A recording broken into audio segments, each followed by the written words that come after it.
Hello Cécile, Hey, coucou Sarah, comment tu vas? ça va et toi? Ça va très bien, je suis ravie vraiment d'avoir cet échange avec toi et que tu aies accepté de prendre quelques minutes de ton temps précieux pour faire ce témoignage avec moi, qu'on parle un petit peu de ton aventure entrepreneuriale et de l'accompagnement qu'on a fait ensemble. Mais avant de rentrer dans le vif du sujet, je vais te laisser en quelques instants le soin de te présenter, d'expliquer un petit peu ce que tu fais toi en tant qu'entrepreneur et quels étaient tes challenges du moment qui t'ont amené à réfléchir éventuellement à être accompagné pour justement transcender ces challenges-là et avancer dans ton business. Donc moi c'est Cécile, j'ai 40 ans, je suis une femme blanche, si en couple hétéro. Je suis maman d'une ado de 17 ans et je suis handicapée. Ça me paraît toujours important de le préciser maintenant. Je pense que on va comprendre pourquoi tout de suite. C'est qu'en fait je suis donc à mon compte, je me suis lancée à mon compte parce que j'ai des soucis de santé donc. Et du coup, je voulais adapter mon travail à ma santé et faire un job que je kiffe parce que je mérite aussi d'avoir un job que je kiffe et de gagner ma vie décemment. Yes. Ce qui n'est pas le cas avec le salariat quand tu peux travailler qu'à temps partiel. Et sans compter tous les problèmes d'oppression systémique. Donc actuellement, je suis donc consultante en communication, mais spécialisée en accessibilité des contenus, donc j'entends par là accessibilité pour des personnes handicapées, parce qu'il y a, oui, besoin de bonnes pratiques quand on communique pour que ce soit accessible à un maximum de monde, et en marketing inclusif, et aussi en SEO, donc pour remonter ton site dans les moteurs de recherche. Et j'accompagne en particulier donc des entrepreneureuses qui font partie des minorités pour prendre leur place dans la sphère entrepreneuriale, qui ont l'habitude justement d'être invisibilisées par le système, et moi je veux les mettre en avant et aussi voilà, les aider à développer du coup leur business en ligne de façon plus inclusive et plus accessible donc à des personnes handicapées. Je précise toujours parce que sinon on peut penser que je veux que tu fasses un business low cost, pas du tout. C'est hyper intéressant parce qu'effectivement, quand on a échangé, tu m'avais expliqué un petit peu, tu vas en parler, les différents challenges que tu avais par rapport à ton entreprise et à ta spécialisation, ton expertise. Est-ce que tu peux nous en dire quelques mots? Oui, alors en fait, déjà depuis le début, j'ai clairement des problèmes de rapport à l'argent. Voilà, depuis que je suis lancée à mon compte.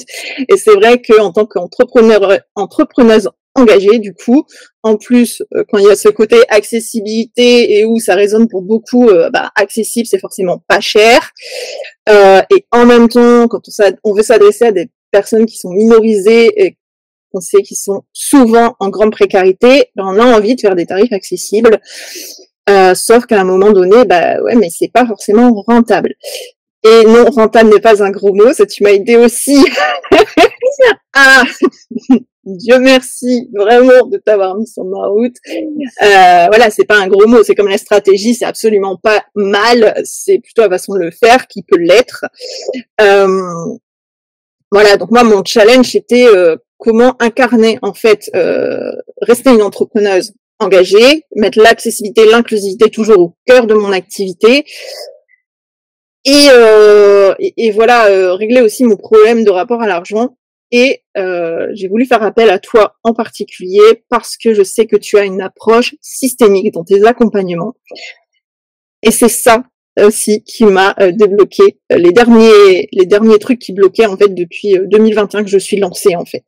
Donc vraiment, merci à toi parce que vraiment il y a des croyances limitantes, les fameuses, qui viennent en fait du système oppressif. Et je faisais clairement moi-même. Donc je suis militante antivalidiste, c'est-à-dire contre les oppressions contre les personnes handicapées. Bien évidemment, rien que de par mon activité, je fais ça en fait. Et pour autant, en même temps, je trouvais que je ne méritais pas forcément, en tant que personne handicapée, de bien gagner ma vie. Ça s'appelle du validisme intérioriste. Voilà.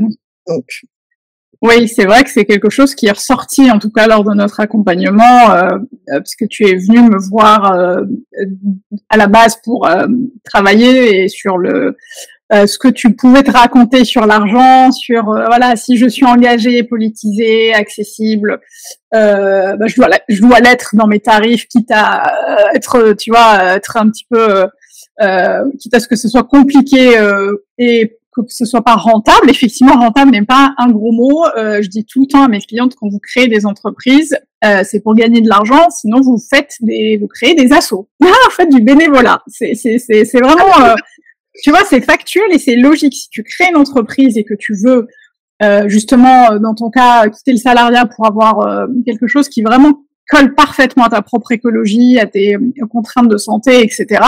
Bah, en fait, l'idée derrière, c'est que tu puisses vivre décemment de ton activité. Sinon, c'est pas possible. Et effectivement, on a travaillé sur cette notion de rentabilité, de légitimité.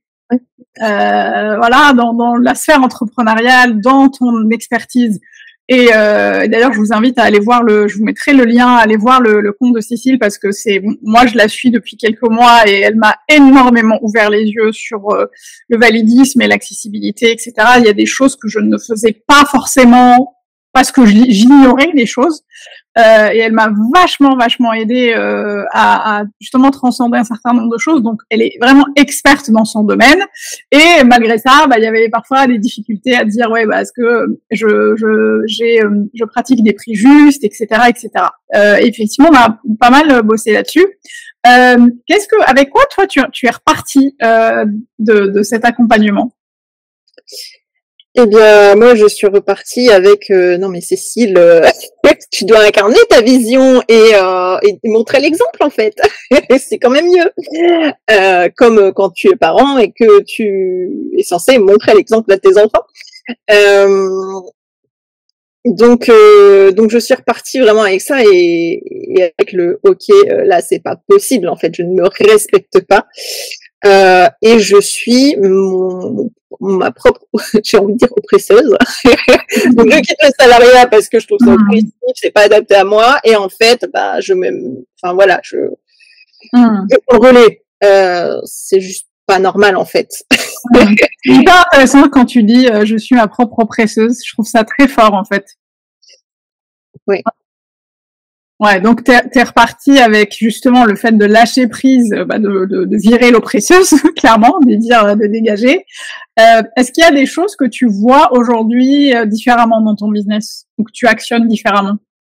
Il y a aussi le fait que donc oui, je mérite de gagner décemment ma vie, mais aussi j'aimerais gagner plus parce qu'à l'heure actuelle, pour être claire et totalement honnête, je suis en dessous du seuil de pauvreté par rapport aux chiffres de la France.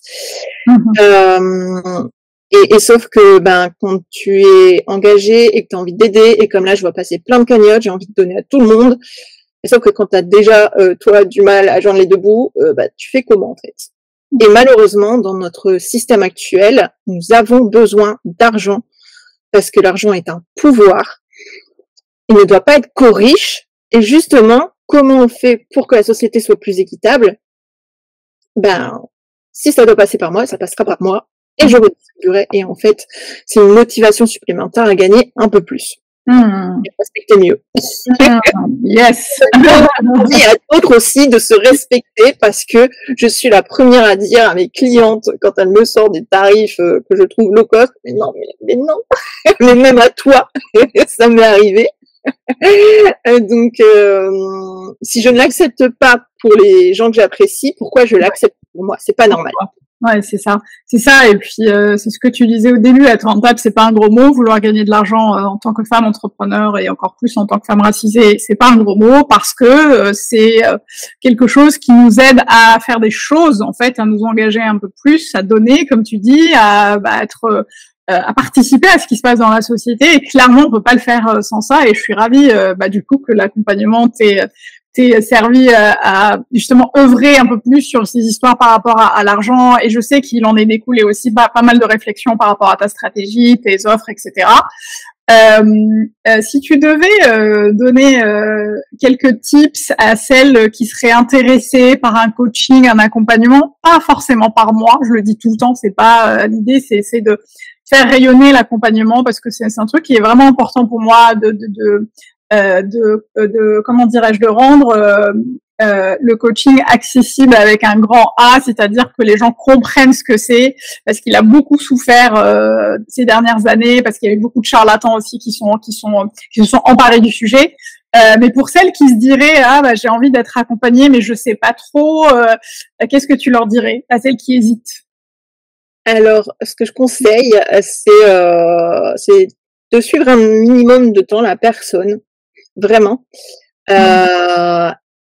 Bon, je dis ça avec toi, ça a été quand même assez rapide, mais parce que ça a fait mouche directe par rapport justement aux valeurs communes. Voilà. C'est un bon moment pour toi aussi.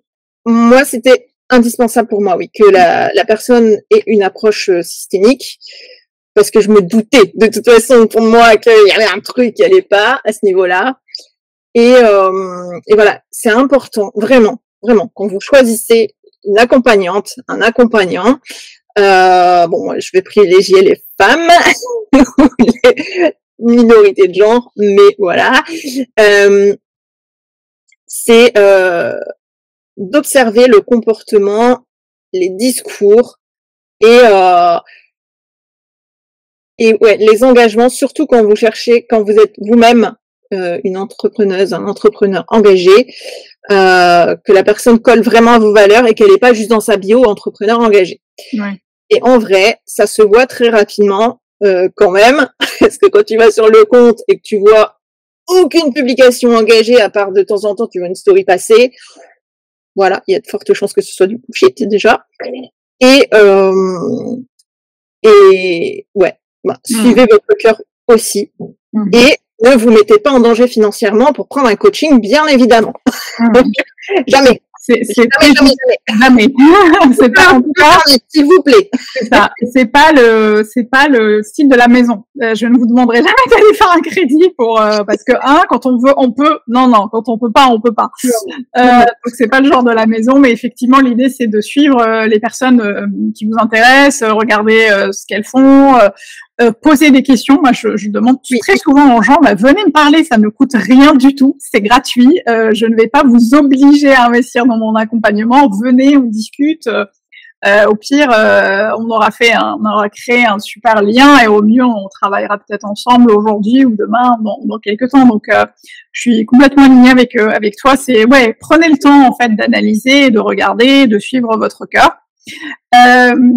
Oui. Et d'ailleurs, j'ai envie de rebondir là-dessus. Ça aussi, c'est un critère très très important. C'est quand on contacte quelqu'un, qu'on commence à poser des questions, ou même juste réagir à une story qui a rien à voir. C'est la personne soit ne répond pas du tout, elle lâche un vu, elle répond pas. Bon, ça peut arriver une fois si elle a beaucoup de DM. Si ça arrive plusieurs fois, ça pue quand même. Désolée, mais c'est pas correct. Et si d'entrée de jeu, c'est alors par contre, moi, si tu veux me poser n'importe quelle question, ça passe par un coaching d'1 heure. Bon, déjà, il y a de fortes chances que la motivation première soit l'argent. Drapeau rouge, fuyez. Fuyez. C'est non négociable. Ouais, c'est important parce que l'accompagnement, c'est quelque chose dans lequel on s'investit énormément en termes et pas qu'en termes de ressources financières. Il y a l'énergie, toute la partie émotionnelle. Voilà, on y met du sien et c'est important de fitter avec la personne avec qui on travaille. Moi, j'ai été ravie de pouvoir travailler avec toi et on continue d'ailleurs à échanger, à avancer ensemble. Merci. On arrive à la fin de cet échange. Est-ce que tu as un dernier mot ou quelque chose à ajouter avant qu'on clôture? Moi, juste te remercier encore une fois parce que vraiment, tu m'as débloqué les derniers leviers. J'ai encore du chemin, bien sûr, mais quand même, la victoire, c'est que j'ai augmenté un de mes tarifs dans la foulée. Yes. On n'est pas encore dans la fourchette haut du marché parce qu'il faut pas déconner, mais quand même, c'est la petite fierté. Et puis, franchement, alors moi j'ai l'habitude de tutoyer, donc pardon. Si toi qui regardes cette vidéo, tu as besoin d'aide pour te faire accompagner et notamment sur le rapport à l'argent, que tu es en plus un solo business engagé, que tu fais partie des minorités, allez, les yeux fermés, chez Sarah. Merci. Voilà. Merci. Et si tu es Andy aussi, elle est hyper ouverte à des solutions d'accessibilité, vraiment.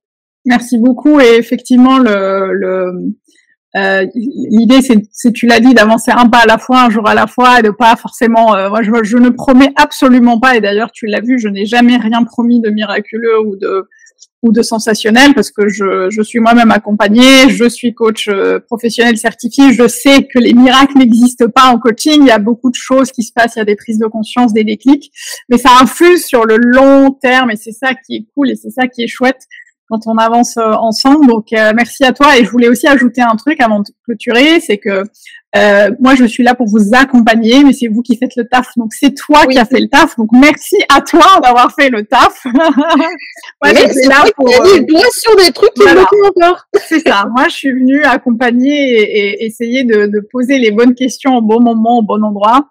Je suis ravie de voir tout ce que tu as fait déjà depuis quelques semaines et ravie de pouvoir continuer à te suivre, échanger avec toi. Merci infiniment pour ce témoignage qui est précieux pour moi et puis à très bientôt. À bientôt, Sarah. Ciao. Merci à toi.